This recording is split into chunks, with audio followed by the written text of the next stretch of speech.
Welcome to Amra's Armchair Anecdotes. I'm Amra, writer, teacher and storyteller. Pull up a chair and let's dive into stories about writing, life and lessons learned, sharing wisdom from my armchair to yours. Welcome to Amra's Armchair Anecdotes. In this episode, I am talking about the art of the pitch. So this is something that we have to do constantly as writers, as artists, as creators. We are always pitching. So usually we're pitching a novel when we are submitting to publishers. But then there are other pitches that we need to do in terms of to media outlets to try and get freelance articles published.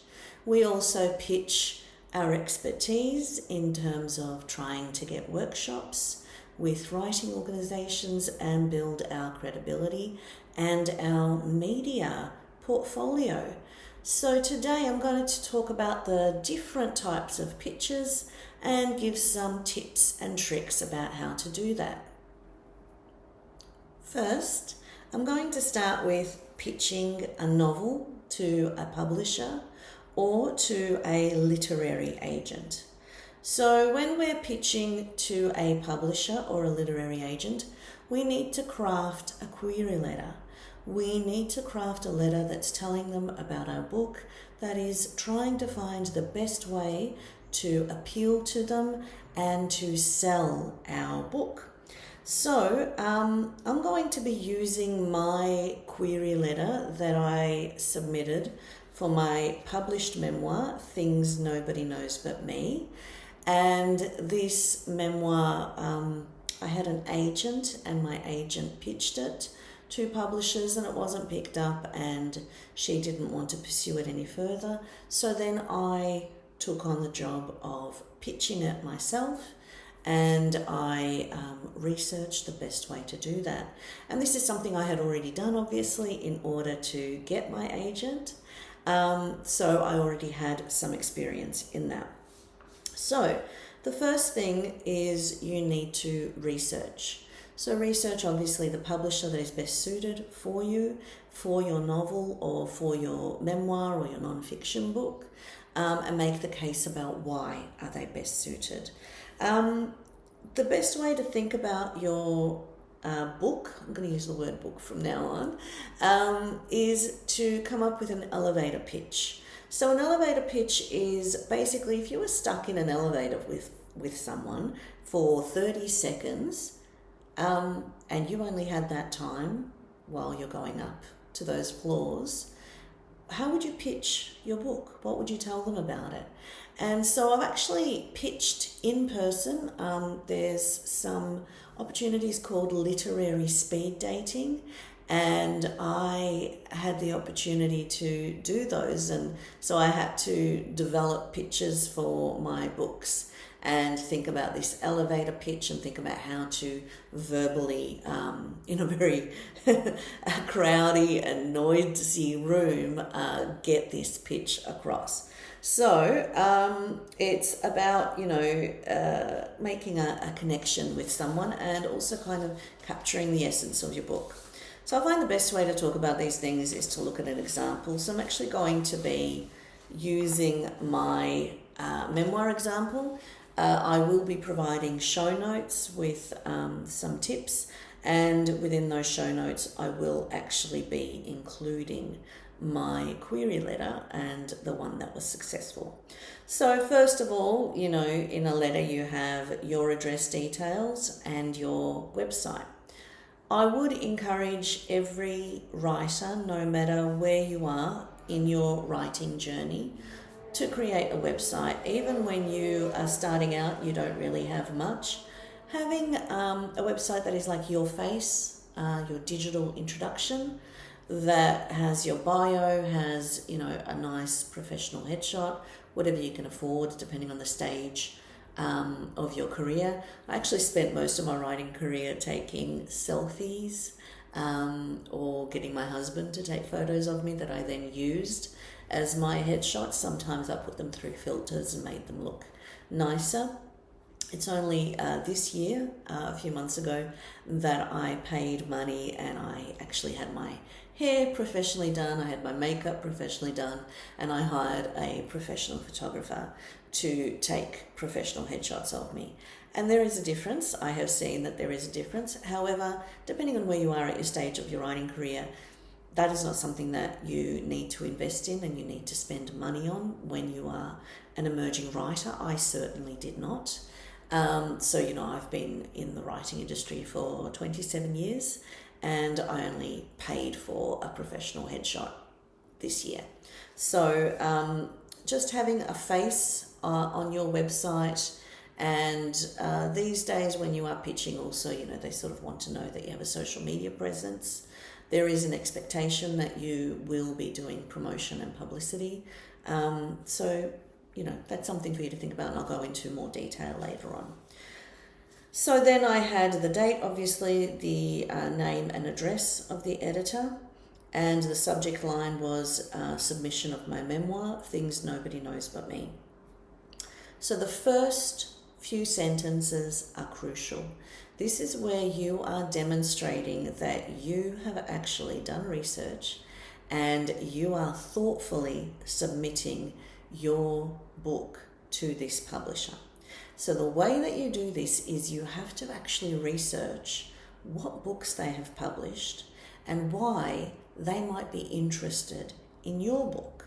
So in my instance, I did not read all of these books because I was pitching to 5 publishers. So yes, I read some of the books, but I did not read every book. But I spent time going through the catalogue, looking at descriptions of the books that they had published, reading media interviews by the publishers, and getting a sense of which books were similar to my book and that demonstrated that that is something that they were interested in.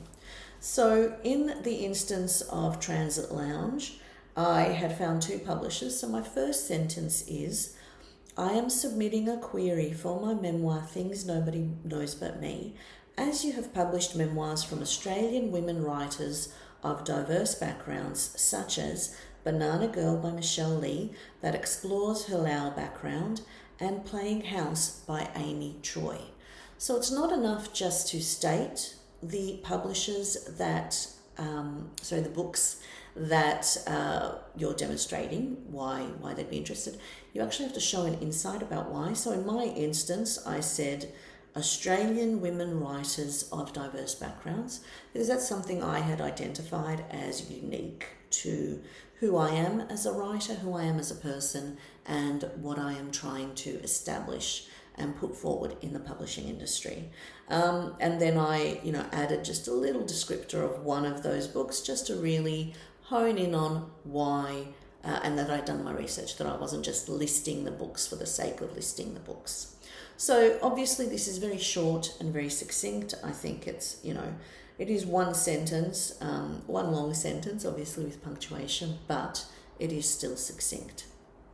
I then went into a description of my memoir, and I think every writer finds this very hard to do. We are creating books, and these are extensions of ourselves, and it's very hard to take that step back and to then look at it in terms of the themes and look at it in terms of what it's trying to do. And so I have some tips for doing that that I will go through. I will first share my description of the book, and then I'll talk through how I actually got to this description. So this is what I then continued on. My memoir, Things Nobody Knows But Me, 69,000 words, is the story of a bond between mother and daughter and the toll that mental illness takes on an individual, a family, and a community. It is also an insight into Bosnian culture and more broadly the experience of mental illness for people who come from non-English speaking backgrounds. I was 16 when my wagging caught up with me, and I ended up in the high school counsellor's office, and I finally learnt the medical label for the malady that had dogged my mother and affected my childhood. I had spent my whole life calling my mother's illness a nervous breakdown. Now I found out that my mother suffered from a mental illness called bipolar disorder. In adolescence, I became my mother's confidant and learned the extraordinary story of her life. When she was 15 years old, she visited family friends only to find herself in an arranged marriage. At 16, she was a migrant, a mother, and a mental patient. And so, this ended up being actually a bit of the blurb that was used, because I had come to this catchphrase and the power of three, in terms of at 16 she was a migrant, a mother, and a mental patient. So sort of distilling and capturing the heart of the story. But it was a very difficult journey to get to this. And so I am wanting to provide you with some tips so that you can shortcut this process. And I now use this to shortcut the process and to be able to do all of this much easier.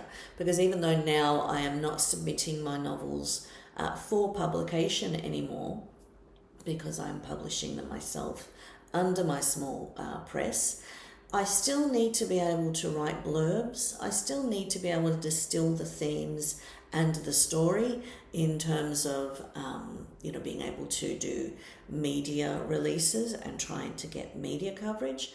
And I still need to think about books that it is comparable to when I am doing Facebook advertising, in order to try and advertise these books and get them promoted. So the way that I did this was there was a competition I wanted to enter, and they wanted a 1-page synopsis of the book. And this is something that you need to have if you are submitting traditionally. You need to have a 1-page synopsis of your book. And what this is you are just capturing the main storyline of your book, and you are including the main beats, and you also need to include the ending in order for the publisher or the agent to really get a sense of what your book is about and see if it's worthwhile reading it. Now, some agents choose not to read the synopsis. They want to read the book and get a sense of it themselves. Some absolutely want to read it. So it is subjective, and when you go out there, you'll hear different people giving you different advice. But the one thing that you do need is a synopsis. You do need an overview of your story, depending on how long it needs to be. So I found this wonderful tool that I will also include in the show notes about how to write a 1-page synopsis. And as I was going through the process of writing this synopsis, I realized that the structure of my memoir didn't actually work, that it was kind of not setting up the context of the book soon enough, because using this 3-act structure really opened up my eyes to, I need to sort of capture those beats and make this interesting, because, memoir is a lot of things and you are trying to contain it into one story. So, my story was about my mother and me and our relationship and her bipolar, and that did help me edit the book after that. My original draft was 90 or 100,000 words, which what I was originally going to try and submit to publishers and agents. And so by doing this 1-page synopsis and using this structure to think about what is the actual story, I was then able to cull all these scenes that I loved, because you love everything you write. I was able to cull these scenes and really see the spine of my story and see what this book was about.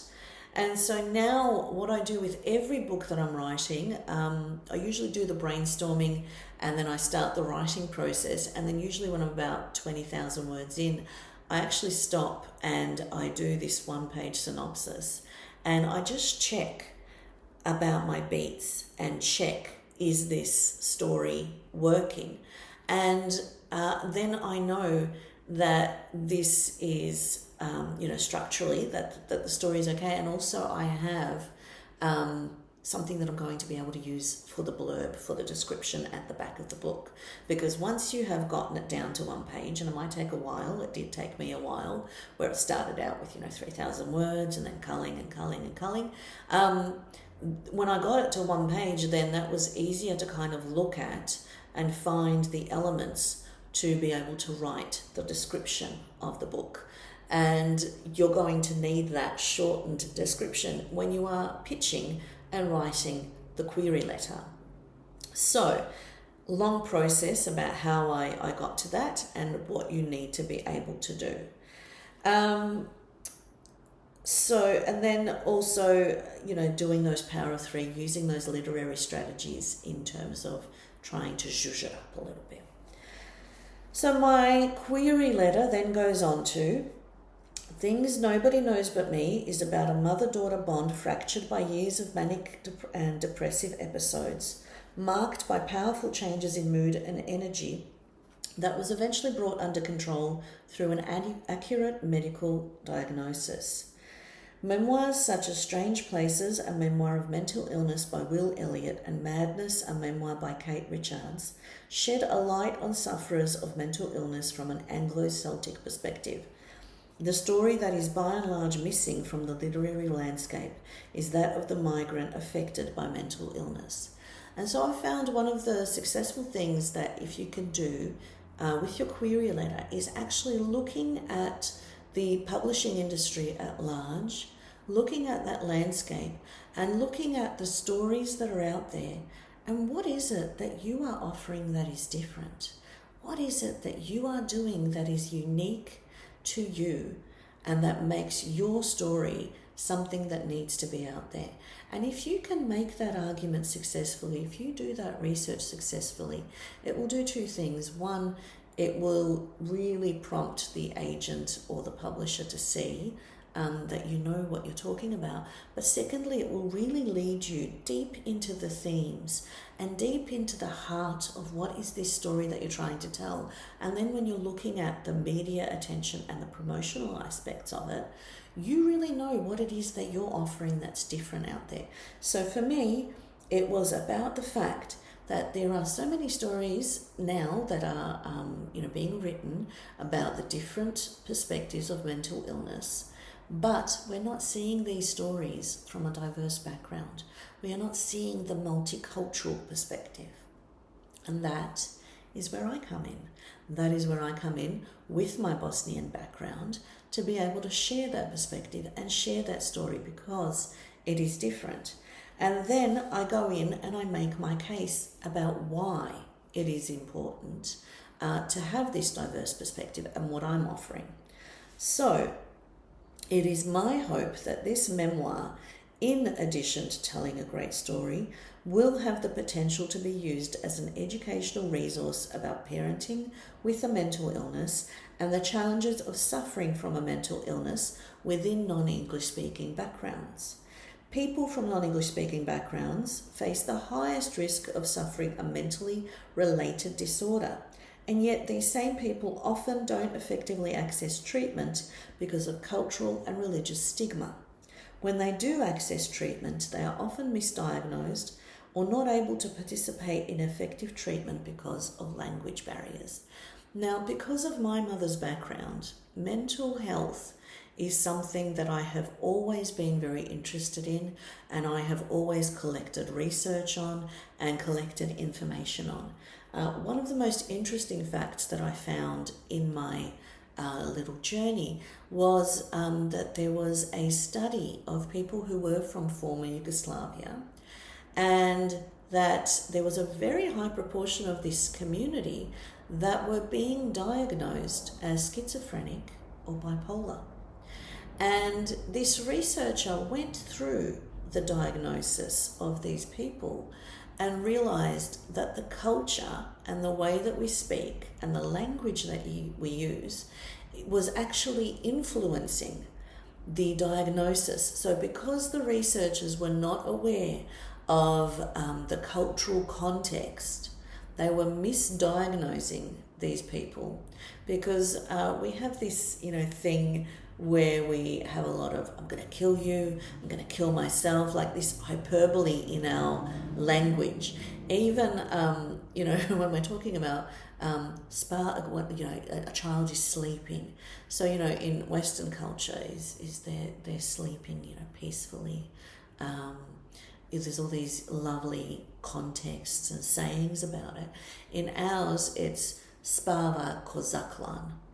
They're sleeping as if their throat is cut.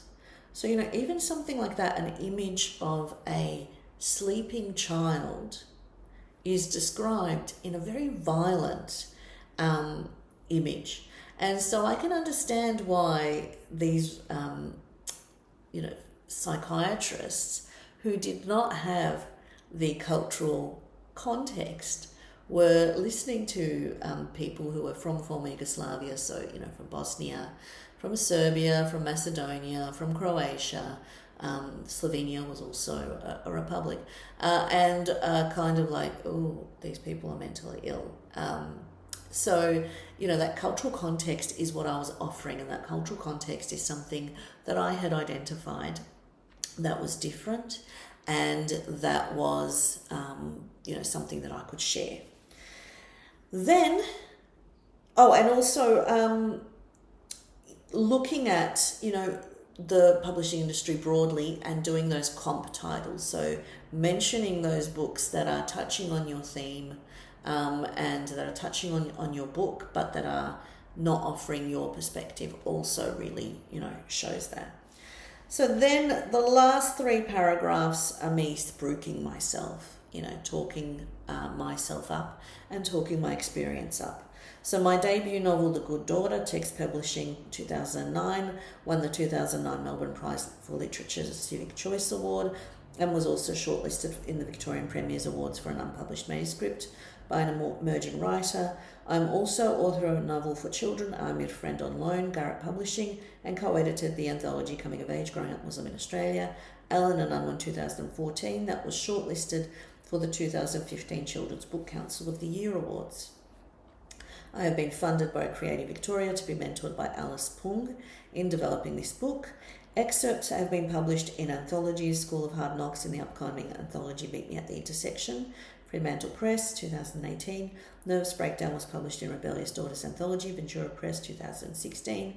Woman on Fire in Etching's Journal, Elora Press, 2013.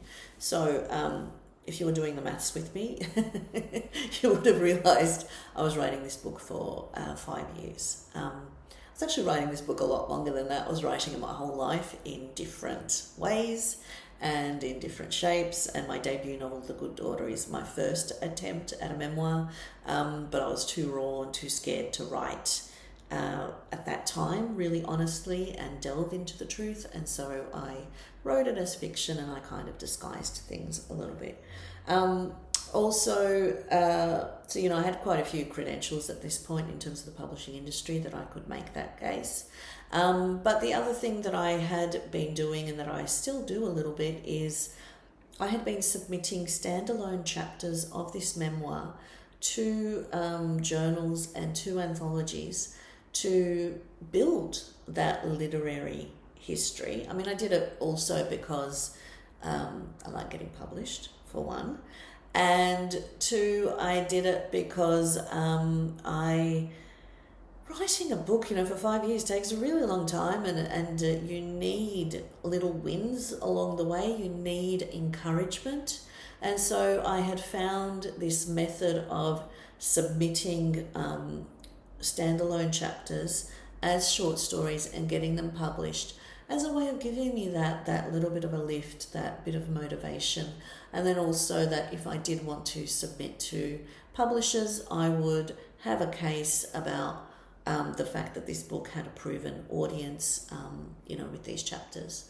I also was tricking myself into writing a memoir because it was so intimidating. So I was originally just writing essays, just writing standalone chapters. So the last section of my query letter, and I did fit all this in on one page. I did play around a little bit with the margins, I'm not going to lie, but I did fit it all in. This memoir is complete and ready for submission. Please find attached a one-page synopsis. Please also find attached a self-addressed postcard for a response to my query. I look forward to hearing from you. So at that point, there was still a bit of posting of things happening. These days we're kind of completely digital, and so I was posting this letter, and so because I was posting it, I thought, okay, I'll do the postcard so that, and I put on the back requesting full manuscript, requesting the first 3 chapters, or passing, so that way they could just tick it and pop it into the post box, because I was trying to make it as easy on them as possible to respond to me, because at the end of the day, you want a response. It doesn't matter. It's better to get a response than no response and sort of languish in limbo.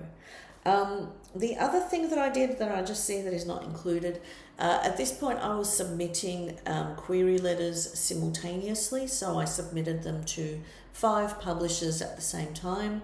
And I think I was flagging at one point that I was doing simultaneous submissions. I don't know that publishers get worked up about that anymore, because it takes them so long to respond. So you should be playing the odds, like, playing slot machines or playing the lottery. Just keep, trying to submit. But there was this expectation at one point that you do not submit until you hear from one publisher, which is completely unreasonable. I think it might be worthwhile to flag that it is a simultaneous submission, just so that they know that other people are looking at it at the same time. And then when you do get a query request, it is a good idea to update the publishers. So when I got, I ended up getting, I think, 2 or 3 query requests. Requests for partials or full manuscripts. I can't remember. I think most of them were full manuscripts. So I think I got 3 publishers responding and asking for full manuscripts. So at each point I was updating them, and I was just saying, just to let you know, I have also had another request.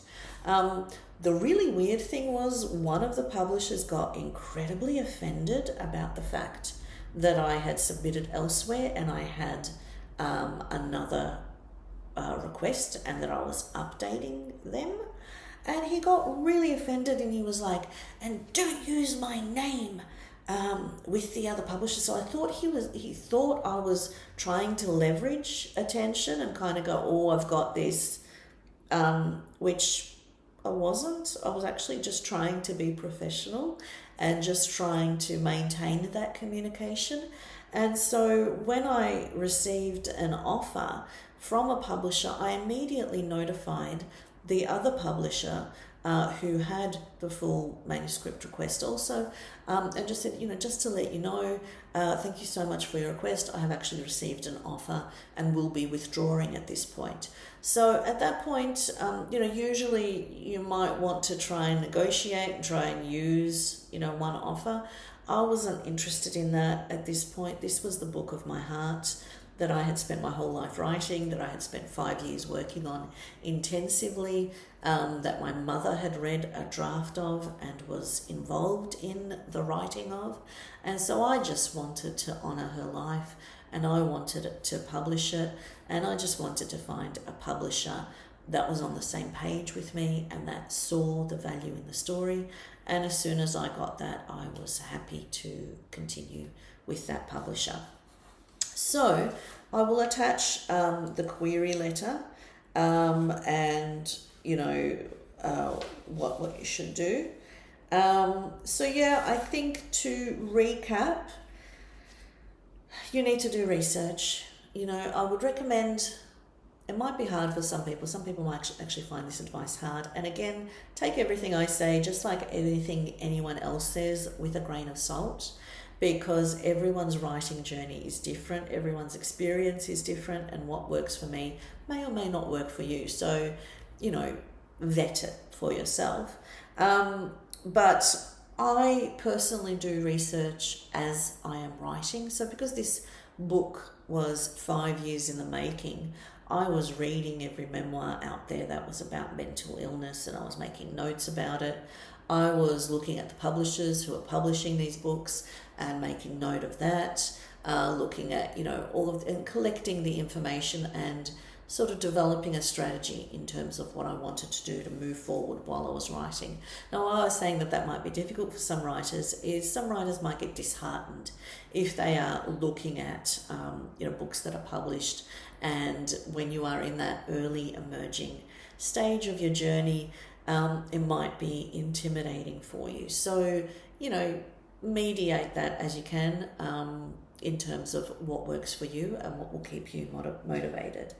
Think of that elevator pitch, doing that one-page synopsis and preparing it, helping to sort of check the structure of your book, and also to think about what it is that your book is doing that is different and that is unique.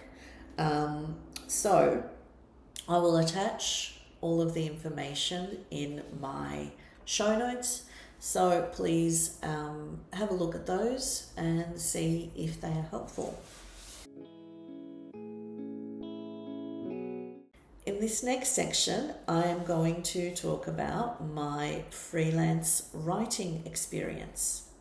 So I'm going to talk about how I started pitching and establishing my career as a freelance writer. I have actually had quite a few articles published now. Oh my gosh, I did a count at one point. I don't know what the count is, maybe 50? Maybe I'm exaggerating, I don't know. But there was quite a lovely number there. If you're interested in looking at my articles that I published, go to amra.com. I think it's /articles, or look for the page about articles, and I've got links to all of them, and you can read them online. So that's something that you can do. So it's something that I wanted to do for a long time. I felt like I had information that I wanted to share, not just about books, but about everything. And I struggled with confidence. I struggled with how to do it. And then my first opportunity to write freelance came about. I was on Facebook, and this emerging writer had done a writing workshop in a high school. And they were talking about the fact that they had, delivered this writing workshop that was so wonderful, and how they really had the students so inspired, and then the English teachers were interfering and telling the students what to do and ruining the creative vibe. And this has started an online discussion with other English teachers who were like, hello, I don't think you're quite understanding what teachers do, and the fact that we love students who write, and that's not what they were doing. And especially I was looking at it through the lens of an EAL teacher, so a teacher from an English who teaches English as a second language, although now it's an additional language because we have a lot of migrants who speak more than a second language. They speak numerous languages, so it's EAL now. And this workshop was being delivered to students who were from a non-English speaking background. And so I read this and I responded to it in a really visceral level, where I was very angry, where I was like, you don't understand, when you are an EAL teacher, there is a trust and a bond that you develop with a student where you are teaching them how to spell words, how to pronounce words. So just this week I had a class where I was reading a short story, and in there was the word raucous. And I knew how to spell that word, maybe, and I knew what the word meant, but I actually did not know how to pronounce that word. I realized I have not really used that word. I have not heard that word used. And so I said to the kids, I don't actually know how to pronounce this. And I always have my computer connected. So I did a Google search, how to pronounce raucous, heard raucous, was practicing that, and then was asking the students to practice with me. Okay, let's practice raucous, raucous. And so this is something that you do as an EAL teacher. You are always exposing students to new vocabulary. You're teaching them pronunciation, teaching them how to learn new words, teaching them context and talking about context, and then also just sometimes actually telling them how to spell, where they're like, they know the word that they want to use, they know what it means, but they don't know how to spell it, and they just need that bit of support, and they ask you to spell it. And so I read this article by this emerging writer and was really upset because she was writing about, the teachers in a very denigrating way, and presenting herself as a little bit of a saviour, by delivering this writing program. And I'm like, oh, sweetie, when you're a teacher, you're there every week. It's a very different thing. You're not, you are inspiring. You are coming in to inspire students, but you're not really understanding what happens in a classroom with teachers and students. And so I ended up, pitching a response and writing to the editors and saying, my perspective. I want to write a response to this. These are the reasons. This is what I want to say. And the editor was interested in that, because usually in writing, it's about putting an idea out there, putting an opinion out there, and then getting response. It's about starting a conversation. It's about, continuing that. And so I wrote a response to that article, and I had it published. And that was my first freelance experience. And the first experience of, writing about something that I'm an expert in, because at that point I'd been teaching for quite a few years. I've now been a teacher in a high school for 12 years. I don't know, I think at that point it was like 6 or 7 years or something. So it was still a good chunk of time. And I was like, oh, now I've got a credit and now I can do this. And sometimes you don't realize, but you actually stand in your way.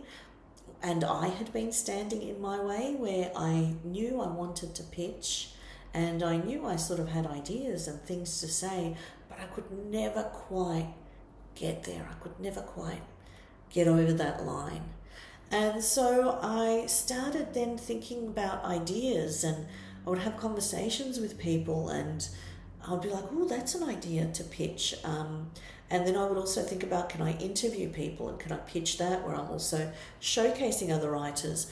I did a bit of that, but I learned that my strength and what I really like doing is writing from the first person perspective and sort of sharing my lessons and sharing things I've learned, which is what this whole podcast is. This whole podcast is me just sharing my lessons and things I've learned about different things, and just starting that conversation. And so that made me think, oh, I can do this. So I would encourage you to think about interests and insights you have to offer. So I thought about my interests, and I did some brainstorming, and I was like, okay, I'm a teacher, the student-teacher relationship, multiculturalism, teaching, mental health, Western suburbs, writing. And the fascinating thing is, once you start coming up with ideas, they just keep coming. Like, my daughter is sick of this sentence now where I'm like, I think there's an article in this. Where I have a conversation with her about something and I'm like, I think there's an article in this. And she's like, oh God, can't we just have a conversation? And I'm like, no, my brain. And the other thing is, once you start pitching to editors, you develop a relationship with the editors, and they are looking for writers. They are looking for, writers to support, for stories to publish. And so I first developed a really great relationship with SBS Voices, which is not around anymore, but now there's like SBS News, where they're still doing sort of similar things. And I started pitching to them articles, and my first few articles needed a bit of editorial work, I needed to kind of get that structure and figure out how to construct these opinion pieces and these first person point of view pieces. And then as I kept writing them, I got better at it. I was able to really get that structure down, and it got to the point where the editor was like, don't send me the complete article, pitch me the idea. And then I started pitching ideas, and she would change and shift it a little bit. And she's like, oh, that's interesting, but could you actually write it from this angle? And so I would then go, oh, okay, I'll think about that, and I'll write it about that angle. So I remember once pitching about friendship, and and then it changed into friendship breakups and how do you deal with friendship breakups. And then the interesting thing about that article is then it was picked up and I was interviewed on the radio about it. And so it's just fascinating how when you put these things out there, you don't know what's going to come back. And that's why you just need to generate content and release it out into the world. And so, some of my articles have led to some really interesting situations. And the other thing that's really great is people reading them and people seeing something of their lives in them and writing me an email. And so I would get these beautiful emails and responses from people out of the blue who had read my article and they really connected with it. And so it's an amazing opportunity because you're doing so many things. For me, writing is figuring things out, figuring out who I am, figuring out my thoughts and ideas, my learnings, my lessons. But then it's also about building my thought leadership. This is a new word I learnt, by the way. I had to actually find the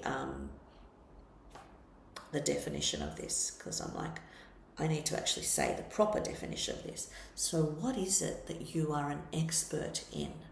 And so in terms of thought leadership, I have now figured out my area of expertise and what I can pitch. So I would send emails to editors with ideas of what I want to write.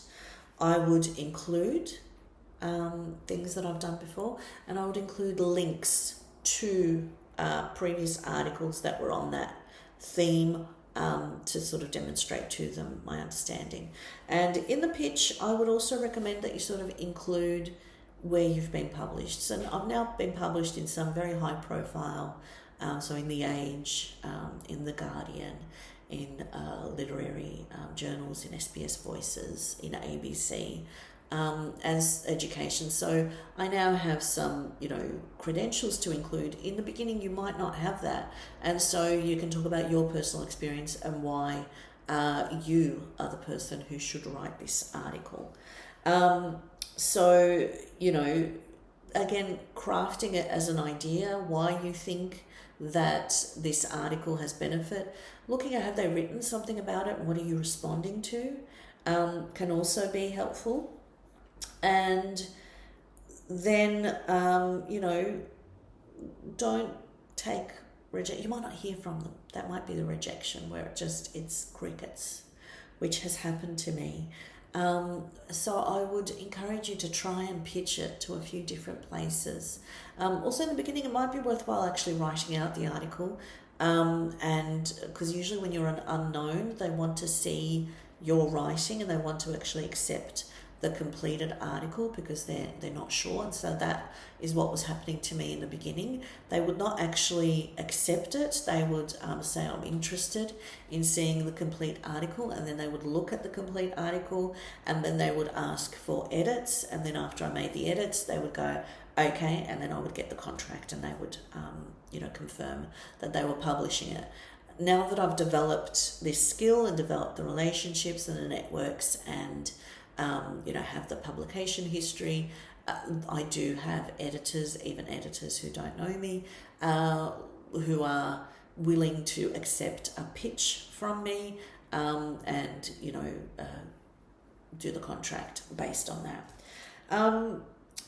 In terms of rejection, I just sort of wanted to talk about that because I have had some interesting moments in terms of rejection.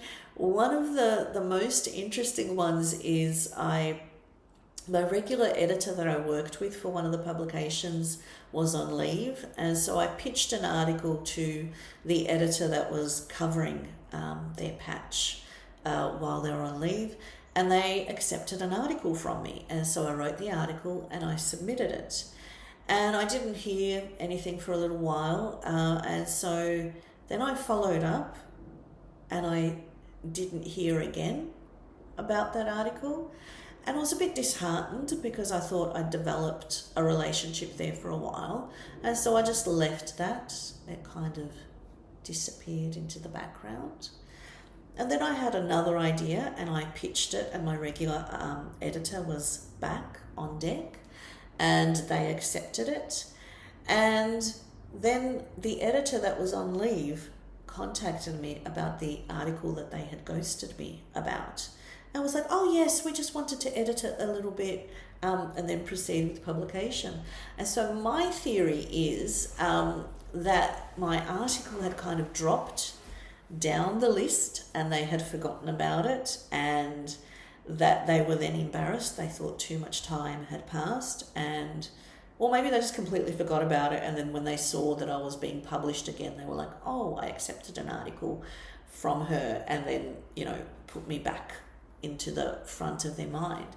So the reason that I'm sharing that story is because always behave with professionalism and practice a bit of amnesia. If your pitch goes in limbo and nothing happens, pitch again. There might be someone else who is on deck. It might be another editor, and so that's someone new. They might be more interested in the idea that you are submitting the second time, or the third time, or the fourth time. So really, persistence is key. It is hard in the beginning when you are emerging and you are going through those crises of confidence and you're like, am I good enough? Is this really something I should be doing? But it is something that, really holds you instead.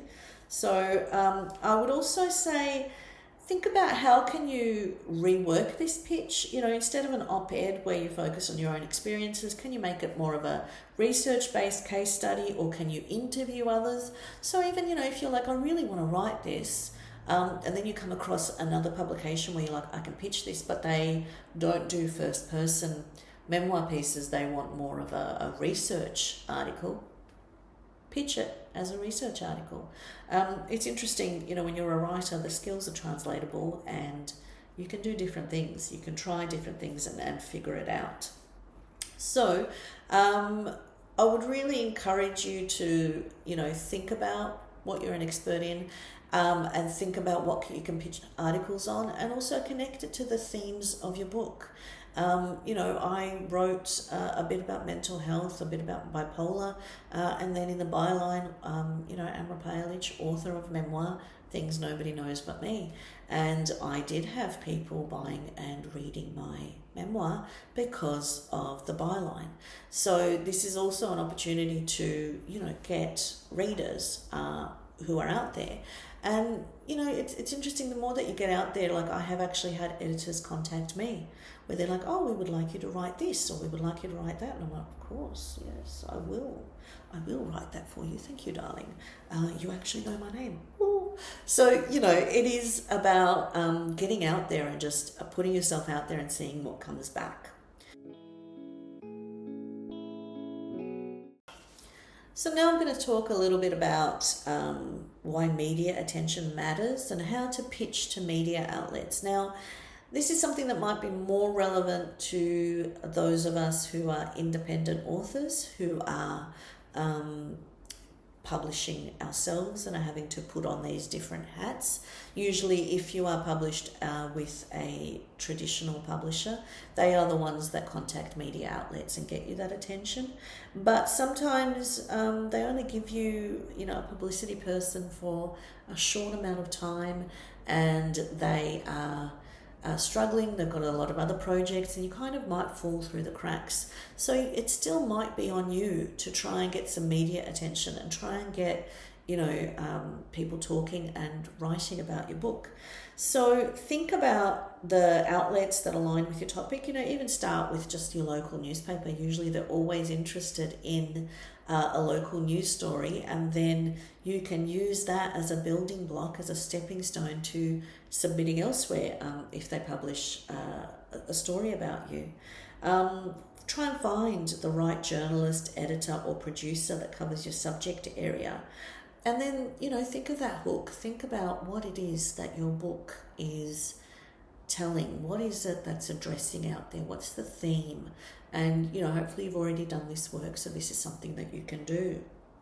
If you are, one of the things that I do now for any book that I do is I create a media release. And so that media release kind of has that information for me where I'm like, okay, that's there, and I sort of have those points there.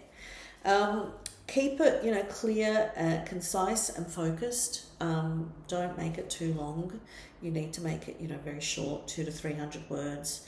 What is it about and why is it relevant to now? Try and tie it to a current event, a trend, or an awareness day.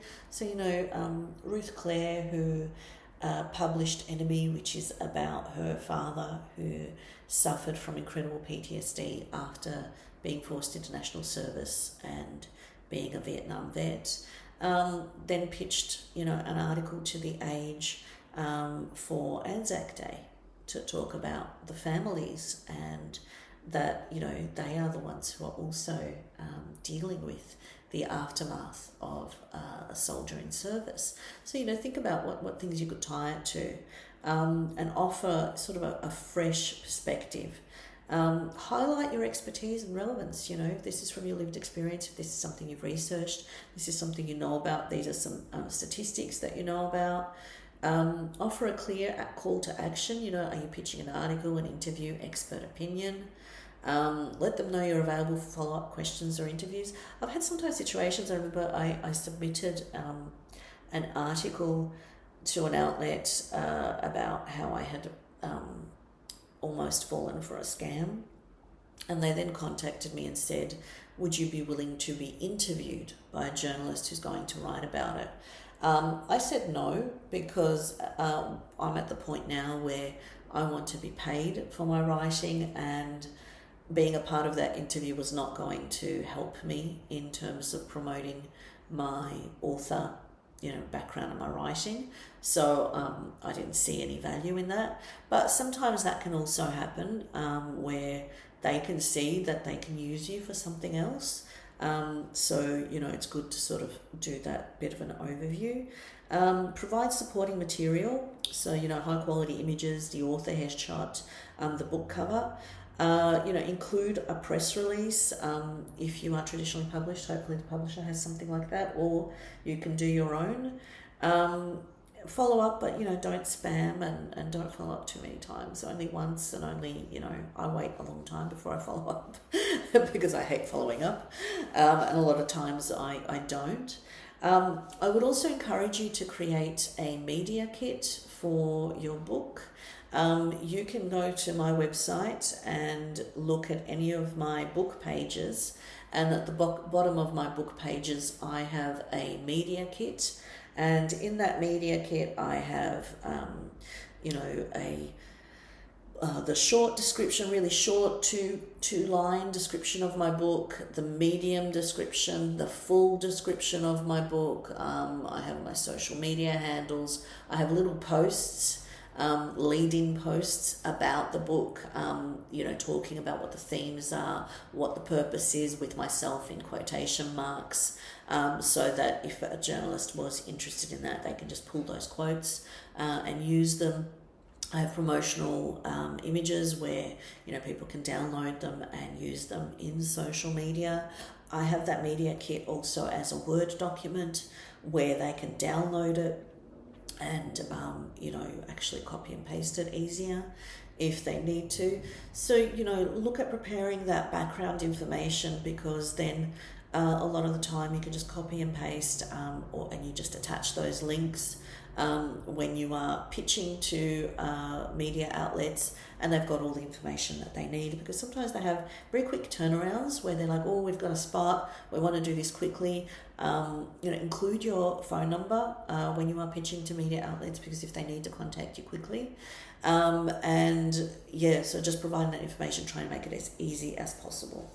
So that's something also for you to think about in terms of how to get media attention, how to get eyes on your books, how to get people talking about your books, and how to use that as a stepping stone for other things.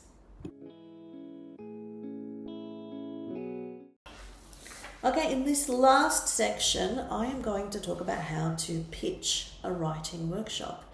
Because if you are a writer, there are things that you know, things that you can talk about, things that you can teach people. And this is also an opportunity to build a profile, to get readers, to network, to build that credibility. So I would get you to think about what are the things that you can, talk about. So, are you a young adult author? Can you do a young adult workshop and talk about, the unique aspects of young adult fiction? I've done memoir writing workshops and share my perspective in terms of memoir writing. So thinking about the genre is one way. Thinking about how's your workshop different from others? What are you offering in terms of adding value? Focus on the practical takeaways and what's the niche or the problem you're solving. Tailor it to the organization. So you might be pitching this to a writing centre, to festival, to libraries, to schools. Sometimes, you need to think about the level of the participants and also the length that you could do 1 hour workshops, that you could extend it and add these extra features for 2 hours. Sometimes they get back to you and they're like, oh, can you make this a 2 hour workshop? Can you make this workshop? So providing those options. If you can highlight how it fits into their mission or programming, that also can help. Then doing all those other things in terms of the workshop description, trying to do that compelling hook, showcase your expertise.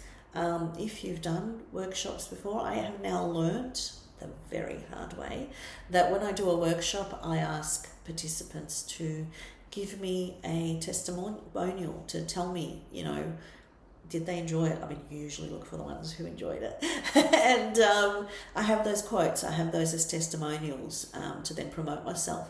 Also, the organisers who booked me, I ask them to write testimonials. So then I've got evidence of libraries that I've worked with who thought my workshops were good to pitch to other libraries.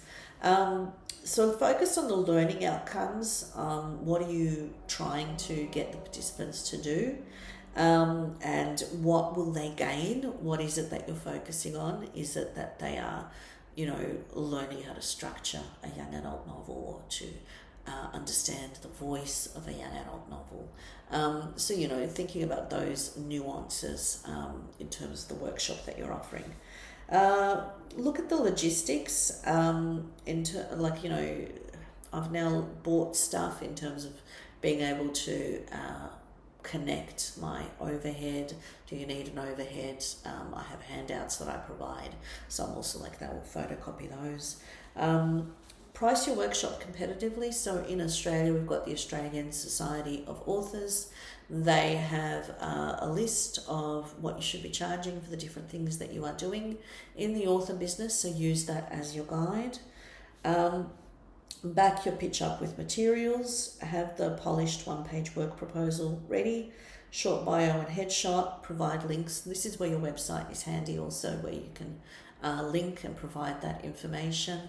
I now have a Word document where I collect all of the different workshop pitches that I have. And so now I'm sort of like, and I can do this and I can do that. And sort of I give them the different options for them to think about.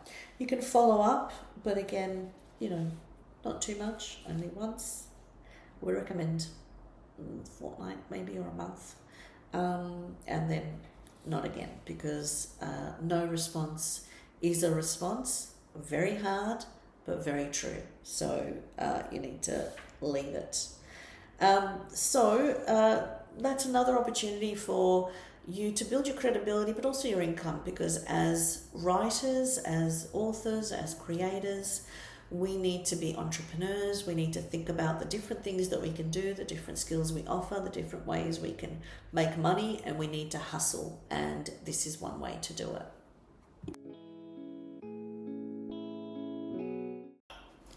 So to wrap up, I would really encourage you to think about the different ways that you might pitch, and think about this, about building relationships. So build relationships with people on social media.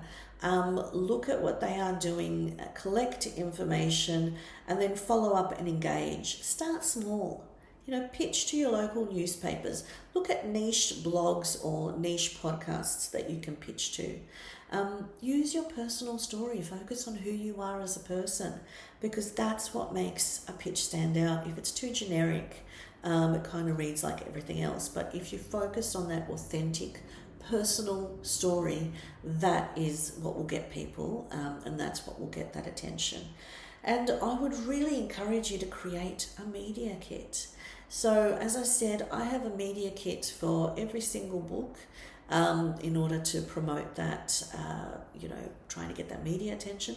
But I also have a press kit on my website for myself. It has covers of my books, my headshots that can be downloaded. It has my bio. It's got all the places where I've been featured and have been put in. And then it's also got suggested questions and the different topics and themes that I can talk about. So that way, sometimes, when you're pitching and they're like, oh, you're making it easier for them to put you on and to do your story, because they don't have to do all the research and coming up with questions. You're actually shortcutting a bit of that. So those are some things to think about. So, just having also that website, having a public face on the internet, I would really encourage. When we are writers, when we are creators, pitching is something that we do. Even when you're having a conversation with someone and you're talking about your book, try and practice that pitch and practice what it's about, so you can do that shortcut, because also you don't know you don't know what conversation will lead to where, who knows who, or what could happen. So it's good to practice. It's something that you can learn.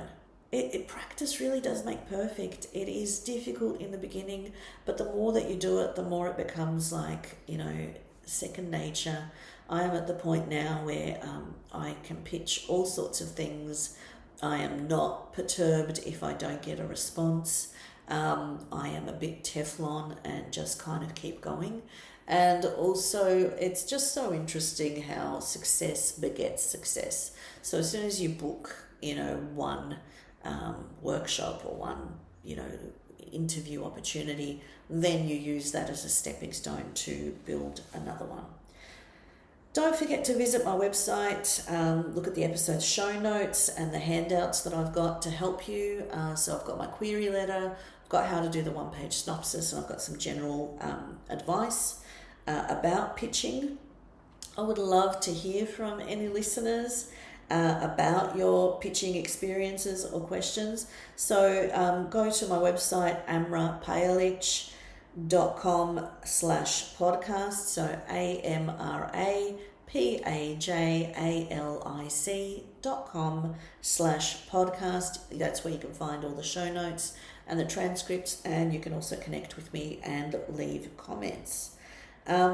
So in my next episode, I'm going to talk about teachers who write, how to be a teacher who writes and benefits from it. And again, an area of expertise that I have.